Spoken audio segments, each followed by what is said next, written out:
Umar Damagun, and members of the National Working Committee, Your Excellency, Governor Makinde, Deputy Chairman, Nigeria's Governors Forum, Your Excellencies, all our governors present, particularly the newly elected ones and the returning ones, our acting chairman of the BOT and former Senate President, distinguished senators and members of House of Representatives, particularly the outgoing, and congratulations to our newly elected governors and members of the National Assembly.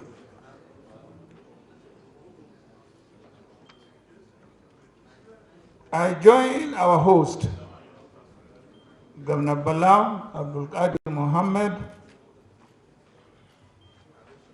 Auram Bauchi, and Jagaban Katagum, our acting national chairman, Ambassador Damagun, and other previous speakers in welcoming all of you to this very important event, a retreat for the National Assembly members-elect on the platform of the PDP and other minority parties. Retreats are typically for stock-taking, for reflection, for introspection, for preparation, and for retooling, and also for revitalization. A retreat such as this is like a meeting you would have with someone or a group about to embark on a very important journey or mission. It is to discuss what to expect on the journey, how to prepare adequately for that journey, including pieces of advice on how to handle the various challenges that might be encountered along the way and also at the destination. Such a parley usually benefits from the wisdom of those who had made such a journey before, particularly our outgoing members of the National Assembly. Thankfully, we have among the speakers and members-elect a number of people who have vast experience in the legislative business. Let me, however, say a few words about their important assignment as National Assembly members in our party and also as opposition members. Based on the results announced by the INEC and pending the determination of electoral challenges in the courts, our members-elect are not the majority in the National Assembly. So, for the time being, they have to prepare to work as an effective, constructive opposition while also preparing for possible role as the majority party when the cases are resolved.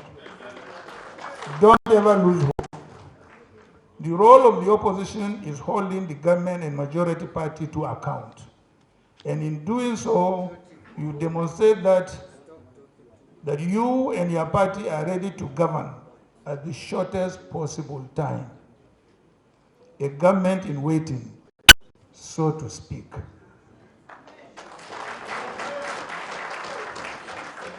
In the recently conducted elections, our party campaigned on specific programs and policies. You must remember those and that Nigerians expect your work as National Assembly members to reflect those promises that we made to them. That you are not currently in the INEC selected governing party is not an adequate excuse. You must collectively push the temporary government in the direction of policies and programs that serve the Nigerian people. You should not be part of a rubber stamp legislative arm for those who might want to govern as dictators. Our democracy must endure, and you should help to make that happen. As you know, the PDP remains the only true political party that is owned by its members rather than by one or a handful of godfathers. Thus, no one member or group of members, bigger, better or more important than the party in the PDP. You are representatives of the party and your constituents. Do not be tempted to abandon your party just because of the INEC-induced temporary setback. In the end, the truth and good shall triumph over falsehood and evil. Therefore, you must please remain resolute. Do not work in isolation from one another.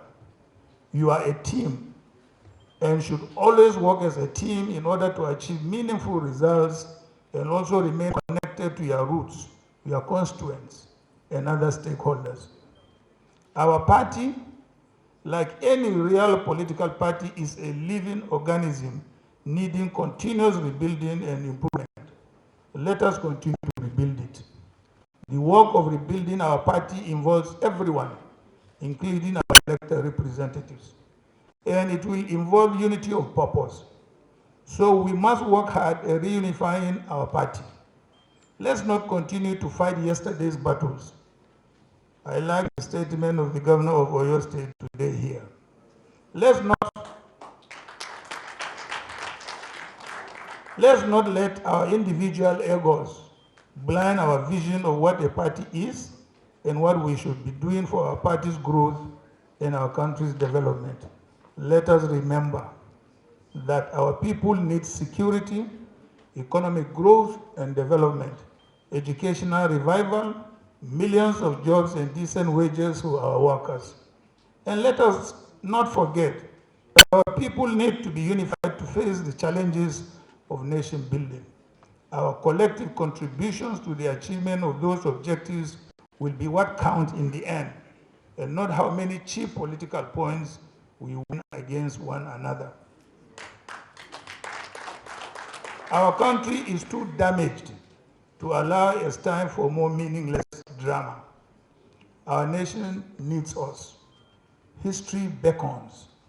And I'm confident that our National Assembly members-elect, and indeed all our party leaders and members, will not disappoint the people of this country. Let me make a passing remarks on the announced fuel subsidy removal.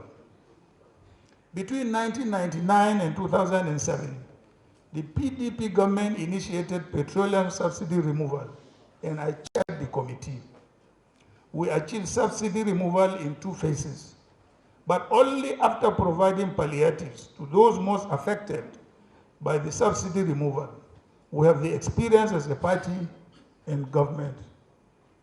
That is what we would have done, and not just announce subsidy removal without discussion with the affected sectors of the economy.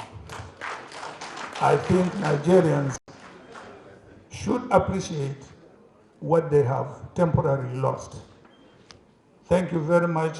I wish you successful deliberations. Thank you. Your Excellency, as His Excellency goes to